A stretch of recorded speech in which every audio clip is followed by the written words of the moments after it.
watch po. Kayo po yung mga unang nakanood ng isang daang awit para kay Stella. And of course, ayun. Okay. Ay, habang hinihintay natin si JC, no? Sa mga nabigyan ng lipstick na itim kanina dyan, no? If you can wear your black lipstick right now. Ayan.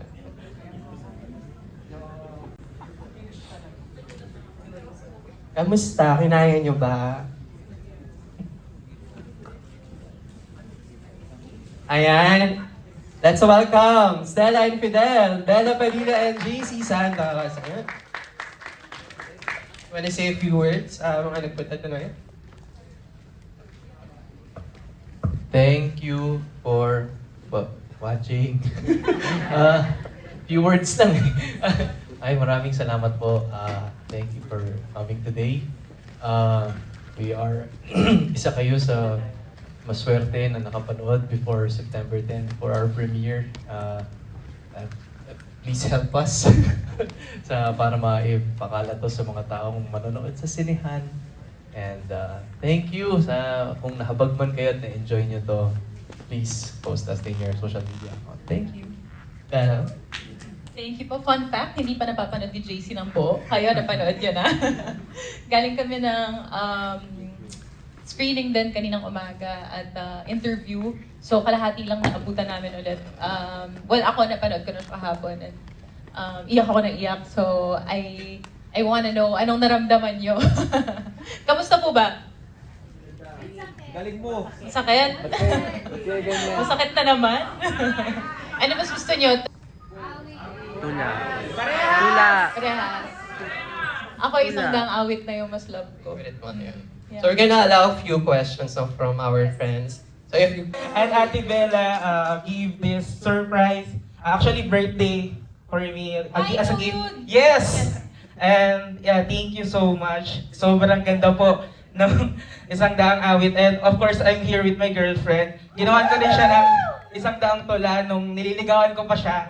And sana, baka mag-feature and Oo naman. later. And my question is, tingin niyo po, to our, I guess, doon po sa mga natakil din naman po sa movie kanina, ano po yung mga advice niyo doon sa mga nakaka-experience po sa social media, no online bullying and such po, na, ayun po.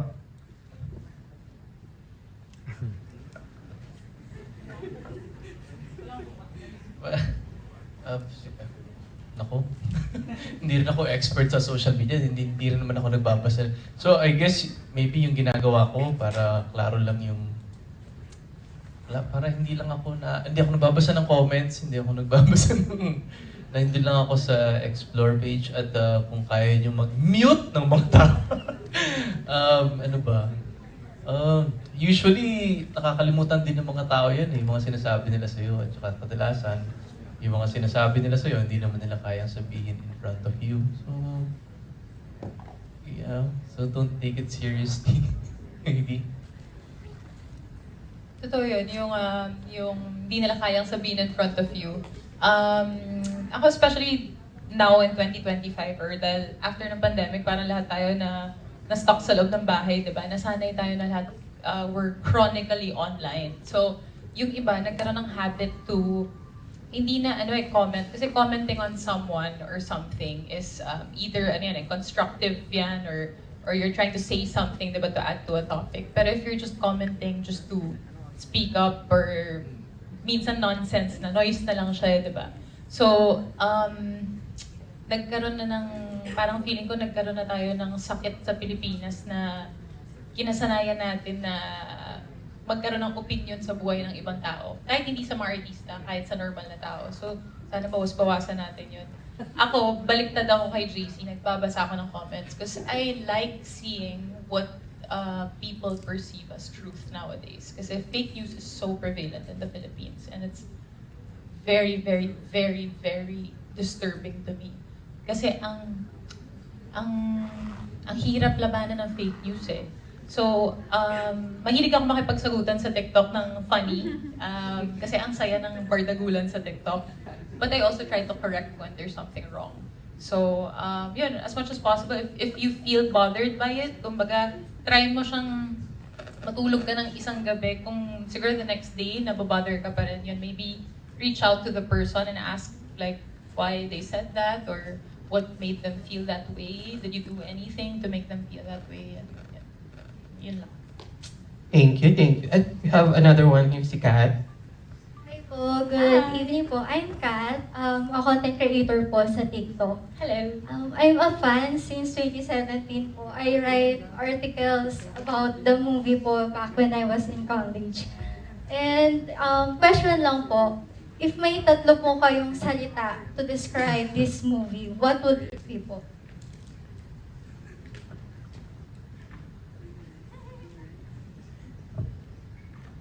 Hindi limerence to.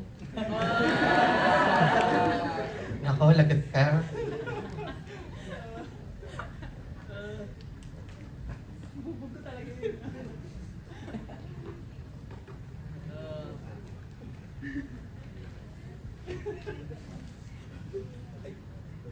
Hindi ko alam. Hindi ko alam. To describe this movie.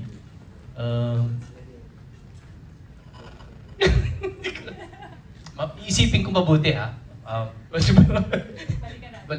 ano pa? Anong word? Tatlo pa. Umasa si Stella.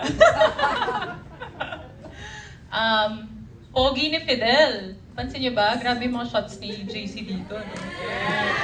Grabe. Ibigay natin. kay Grabe. JC. Money shot eh. Oh. Grabe ka dito. Ano ba?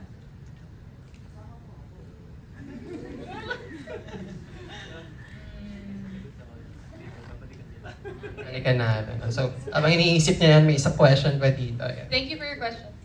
Hi, Fidel and Stella. Hello Hi. again. Tanong ko lang, ano yung favorite scene nyo dito sa Isang Daang Awit para kay Stella? Isa sa mga paborito ko, yung first time ko siyang pinuntahan dun sa tent niya. Yung kasama ko si Miss Nanette Inventor. Tapos naka-shades ako, tsaka pink na top. Tapos tinitingnan ko lang siya from head to toe. Ewan ko bakit tawang-tawa ako sa scene na yun, na yung ang dami mong papel dun sa labas. Tapos parang madaling-madali ka. Nakakatawa yung scene and very light. Pero parang yun yung unang scene na kinuna namin sa film namin. So kinikilig ako dun sa pag-take. Obviously, yung papunta na ng ending, yung confrontation scene namin dalawa. Yung after ng concert ni Clyde. Feeling ko trademark na namin ni JC yun. Yun yung Mount Arayat ng movie na to. So, you were gonna follow up? Yung kasi sinabi mo sa tweet mo last time na parang nahirapan ka na sabihin yung dialogue mo sa isang trailer ng Isang Daang Awit. Kayo ba dalawa nahirapan doon? Kasi parang sobrang sakit ng part na yun. Mahirap. Yun yung line na yung kahit ako. Yung buong chunk na yun, yung buong dialogue na yun. Walang cut yun, no? Walang in-edit out si Direk Jason Paul. Yun, for me, yun yung pinaka mahirap. Kasi, tapos na naman yung kwento for now ni Stella and Fidel. So parang, hindi na naman natin alam kailan na naman sila magkikita. Kasi it took 8 years, di ba? For us to see them again. Sa kwento nila, it took 15 years. So, 15 years is a long time. So, hindi natin alam. So, susunod na magkikita sila. Grabe naman yung senior citizen. 30s pa lang po kami ni James. Grabe naman. Grabe naman yun. Pwede naman kasi mag-shooting next year. And then, pero kung 15 years, hindi natin alam baka may asawa na sila next time. Parang, ang nakakatakot. Ako natatakot akong makasalubong ni Stella si Fidel next time. Lalo na natapos sila ng ganito. On a high si Fidel. Ikaw. Ang favorite scene ko kasi maybe dahil na-enjoy ko to dahil inisip ko siya na mabuti at pinractice ko to sa harapan niya. Yun yung time na kinanta ni Fidel sa harapan niya yung kanta ni Clyde. At alala ko, pinractice namin yun. Sinabi ko kay Bella na, Bella, ito yung gagawin ko ha. Tapos kakantahin ko sa harap niya. Tapos sabi ko, baka maiyak ako dun ha, hindi ko alam ha. Tapos, nung ginagawa na namin, siya yung umiiyak! Hindi naman ako naiiyak. Yeah. So, nakakakilig yung eksenang yan. Probably my favorite. Limerence nga daw. Ayun yung tatlong word ko. Limerence. Limerence nga.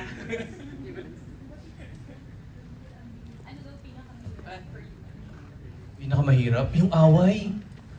Kasi it's one of those script lines probably na hindi ako agree dun sa character. Ang hirap nun na ganito magsalita si Fidel, tapos yung kailangan ko siyang intindihin. Kailangan kong mahabag sa kanya at pumasok sa shoes niya or sa brain niya na nagme-make sense to sa kanya Pero kasi sa akin as JC parang, uy, ano ba? Uy, kalma. Diba? Tama siya gasolina mo yung insecurity. Ginagawa mo siyang reason, parang gano'n. So, for me, kailangan ko ipagtanggol si Fidel dito. So, for me, that's the most challenging part. Yeah. Ayun. I think may next screening pa for this cinema, so we're gonna down na to last question for tonight. Hi Bella. Hi JC. Hello.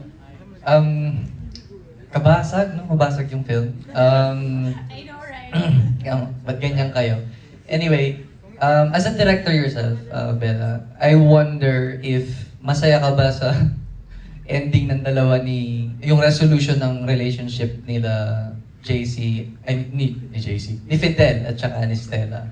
Would you have rather have it ended differently, or do you think na mas in character siya for the both characters, for Stella and Fidel? I answered someone online about this. Sabi ko, this is the perfect ending for this film. I really love this ending kasi they both won as people. Si Fidel finally got the recognition he deserves, and Stella finally fought all her demons. They both are so whole in the end. So now when they meet again, and hopefully single pa silang dalawa pag nag-meet sila ulit, kaya na nilang harapin yung isa't isa ng maayos kasi buong-buong tao sila nung natapos tong movie na to. So, nahanap nila parehas kung sino sila without each other. Kaya, ang importante lahat ng eksena. Kasi kahapon nung pinanood namin, nagtanong pa ako kay Lemon. I asked Lemon, yung scene namin ni Carl, yung kabanda ko dati sa Tampururot, sabi ko, kailangan ba yung scene na yun? Although I love the whole scene, I love Carl's acting, and Carl's such a nice person, I also feel like he adds so much nostalgia to the film because nandun siya sa isang dangtula.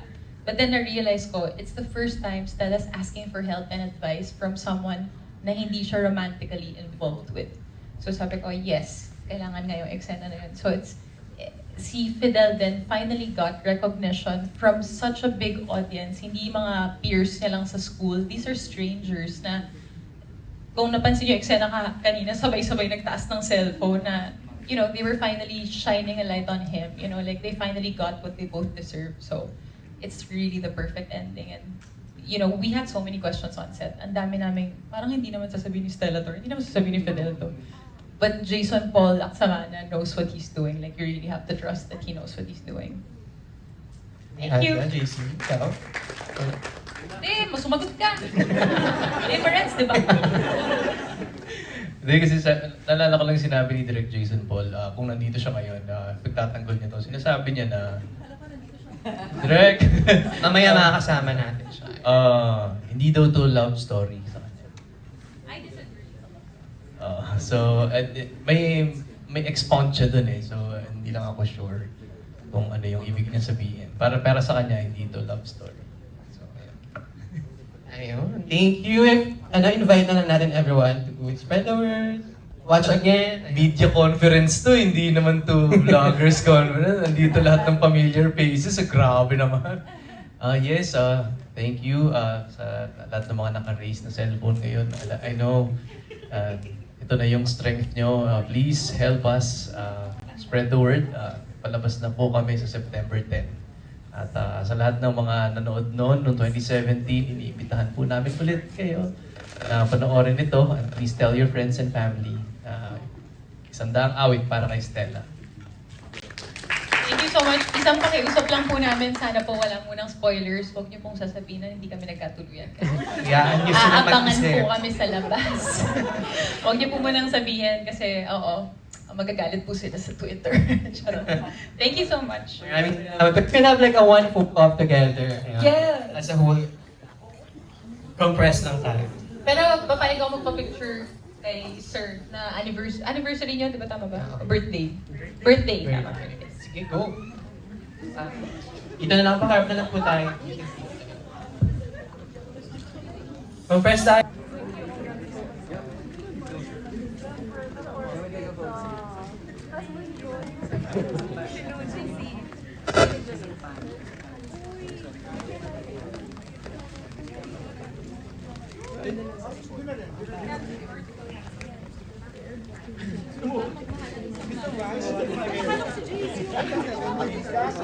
Much as I wanted to sign on, we're just gonna go to Caron. JC, have ka na kasi may lakad pa tayo.